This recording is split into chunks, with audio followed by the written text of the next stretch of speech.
productive day in my life. This is today's story.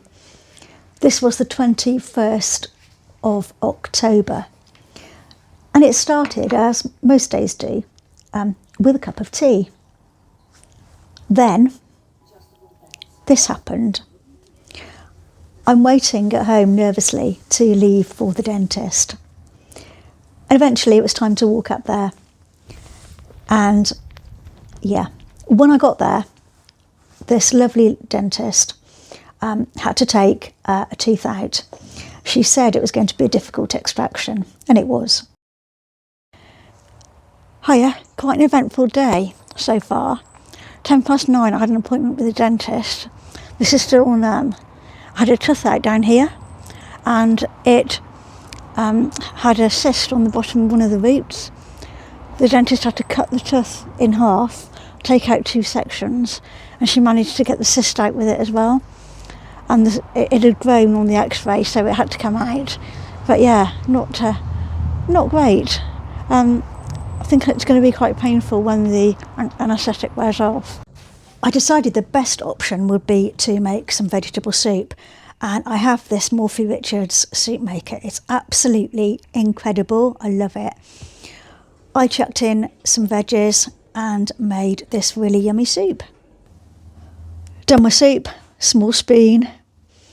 I've got some buttered brioche buns, they are, with their gluten-free ones. So I'm going to dunk those in and eat them. And yeah, just go really gently because my mouth's quite sore.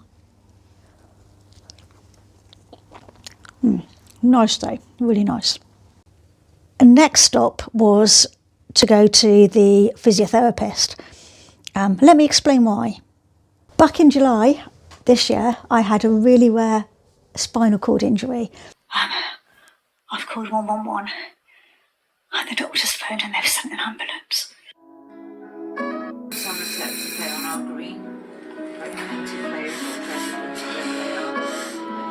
And it's called a spinal cavernova. So about here, about T12, where your belly button is, my spinal cord ruptured, or this cavernova thing did, and it filled my spinal cord with blood, which obviously wasn't so good. And it caused an awful lot of pain, leg paralysis, tingling, numbness, burning. Yeah, it was just absolutely horrible. I ended up being admitted to Hereford County Hospital for a week, and then they sent me to the Queen Elizabeth in Birmingham for another week, and they weren't quite sure whether they were going to operate or not. They decided not to operate. I went to see my neurosurgeon again a couple of weeks ago.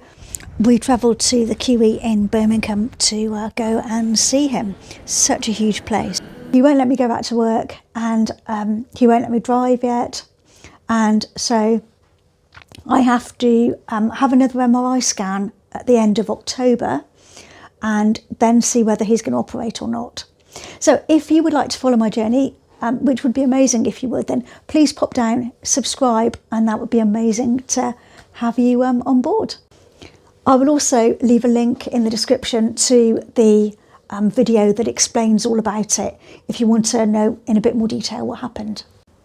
Keeping my productive day going, I've had a go at this. This is a feather that I'm just trying to replicate with a drawing. So yeah, fingers crossed it's going to look okay when I finished it. I'm a bit out of practice. So yeah, these are another couple of drawings that I've done. See what you think of them.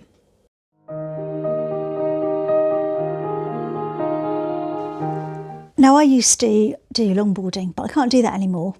So I've started fingerboarding. It's much more difficult than it looks. I'm not sure exactly what you call this trick. Is it a pop shove it? I'm not quite sure. But yeah, I think coming up there is a slight ollie, just slightly, not this one. I'm not sure what that is. If this trick does indeed have a name, then please leave a comment telling me what it is. Look, that's a sort of ollie. As I said, fingerboarding is one of those things that looks deceptively easy until you try and do it, and then you realise actually how hard it is to do. So if you don't believe me, honestly have a go. It's so difficult, but I'm looking forward to expanding my trick repertoire, shall we say. So listen guys, if you want to follow my journey and like what you see, then subscribe. Over the weekend I'll be showing you the camper van restoration, how that's going.